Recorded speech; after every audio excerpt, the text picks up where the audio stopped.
Produk dari perusahaan ini ada di background ini. Mungkin sudah banyak yang tahu lah ya, yaitu susu Cimory dengan kode saham CMRY telah merilis laporan keuangannya yang mana labanya naik masih 2 digit. Apa yang membuat labanya bisa naik akan saya ulas di video kali ini. Oke, jadi tonton sampai selesai. Jadi check this out.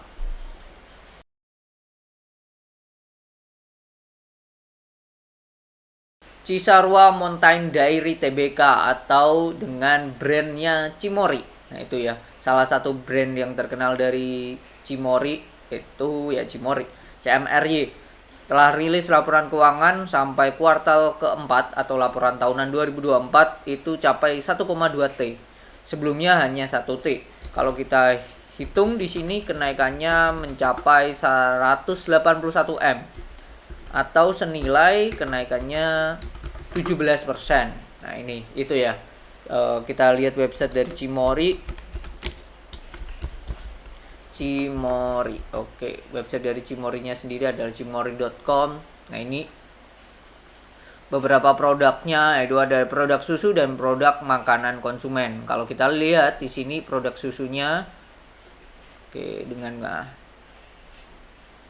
ini produk susunya ya, dengan Cimory-nya banyak banget, entah itu dari yogurtnya sendiri, terus susu 1 liter dan kawan-kawannya. Nah ini ya, ini produk makanannya, minum susunya mereka ya. Nah ini makanan konsumen.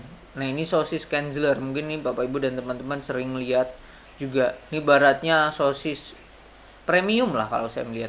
Masih banyak sosis yang secara harga kualitas di bawah dari Kenzler ya.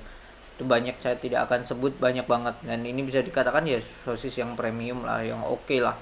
Oke, dan memang enak gitu, memang enak. Nah kalau kita cek secara laporan keuangan Cisarua Mountain Dairy Tbk atau Cimory, ini laporan keuangannya secara aset perusahaan ini kalau kita cek itu jadi 7T ya, 7T sebelumnya 6,2, kasnya 2,1. Oke, kita tidak pernah lihat, kita sekali-sekali lihat dari Cimory kasnya nomor 4, kita lihat not nomor 4. Nah ini susunannya yang mana, total 2,1, itu deposito ada 2 triliun. Wow, gede banget. Hal yang bagus ya, bagus daripada duitnya nganggur, duitnya disuruh kerja lah ibaratnya gitu. Dengan imbal hasil 5,3 sampai 6,25, gede juga ya. Sebelumnya ya, ini harusnya 2023 ini laba keuangannya kencang juga, penghasilan keuangannya. Nanti kita cek. Secara liabilitas perusahaan, hutang berbunganya di sini jangka pendek nggak ada, jangka panjang nggak ada. Wow, ini sangatlah bagus ya, perusahaan yang sehat. Kalau kita lihat total hutangnya itu 1 triliun ya. 1 triliun itu bisa di cover dengan kasnya dan masih sisa 1 T. Gede banget ya. Kasnya itu kan 2,1 T. Depositonya 2 T. Sedangkan utangnya totalnya 1 T. Utangnya bisa di cover dengan duit deposito separuhnya dan masih, wow, ini luar biasa ya. Perusahaan yang sangat sehat dan ya ibaratnya kalau utangnya dibayar ya punya free cash flow 1 T. Free cash 1 T belum ditambah saldo laba ini 2 T, jadi 3 T. Nah, Cimory sendiri market cap-nya 36 T, 36,5. Ini perusahaan yang sangat sehat menurut saya, bagus banget ini. Nah, ini penjualannya. Kalau kita cek di sini naik 7,7 T. Kalau kita cek 772 910 kurangi 6378348 itu naik 1,3 T loh.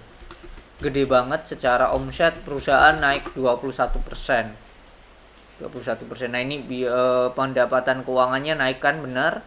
Sebelumnya 79 M, sekarang 131 M. Bagus nih. Bagus banget. Nah, kalau kita cek apa yang membuat labanya bisa growth 17%, kan ada dibagi dua ya. Produk susu dan juga makanan makanan konsumen. Nah, apa yang melakukan kenaikan, membuat kenaikan, kita cek di note 25. Di sini bahwa dibedakan jenis produk sama pasar geografis. Kalau jenis produk kan 2 tadi, olahan susu dan makanan konsumsi. Hasilnya Produk susu masih naik 3,6, tapi naiknya tidak sekencang dari makanan konsumen.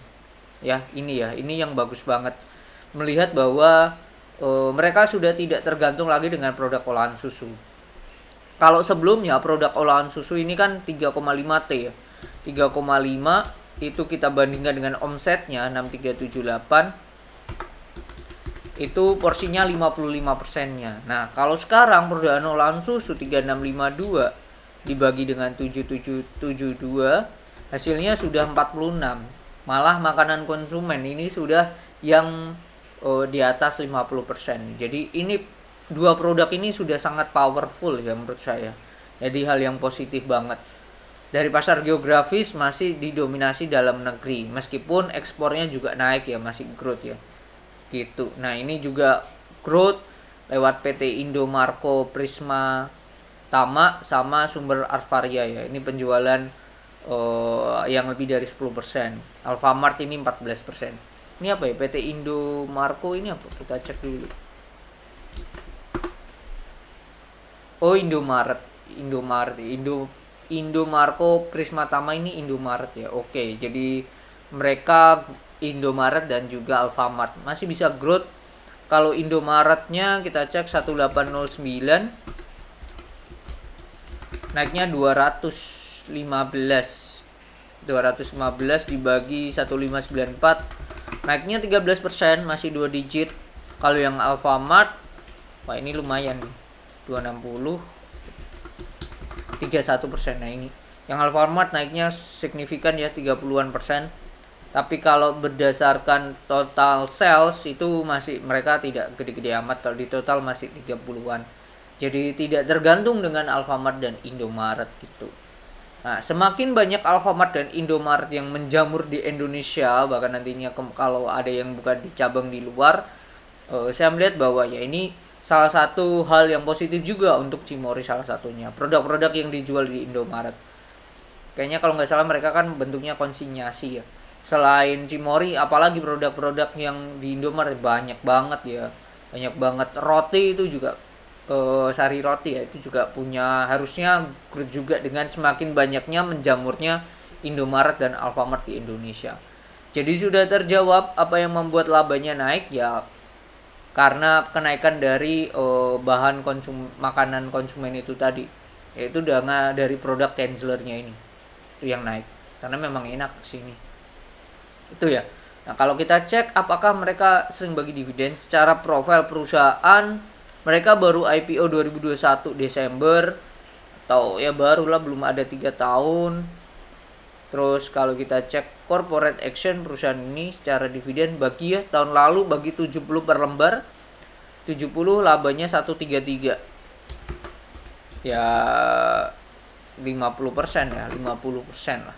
Kalau itu terjadi 50 0,5 kali 156,49 78 ya, mereka akan bagi 78 per lembar. Mereka akan bagi dividen 78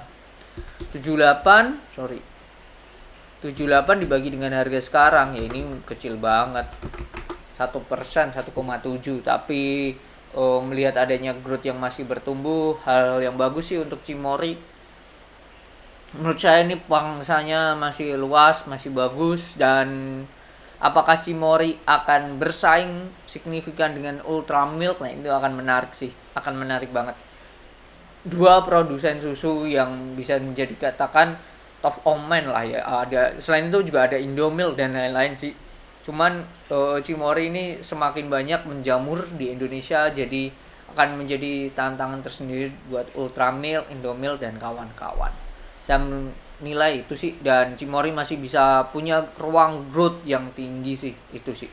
Tuh, dengan pengembangannya tadi ya, salah satunya tidak hanya terpaku pada olahan susu, mereka juga mengembangkan yaitu produk makanan tadi, makanan konsumen.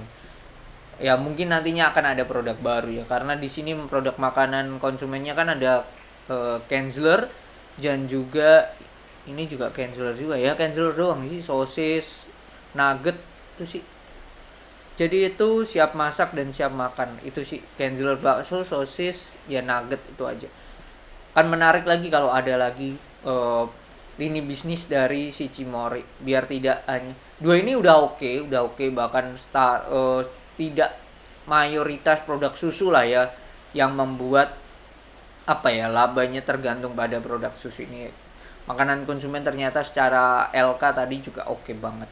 Jadi itu sangat ditunggu produk terbaru dari Cimory nantinya apa. Jadi itu, dan saya melihat Cimory masih punya ruang yang bertumbuh. Secara kesimpulan, perusahaannya oke, sangatlah sehat, tidak punya hutang. Hutang masih bisa semua hutang bahkan bisa di cover dengan deposito dan masih sisa. Jadi itu sisi lebihnya Cimory itu. Mungkin itu yang bisa saya share. Semoga bermanfaat dan see you on the next video. Bye bye.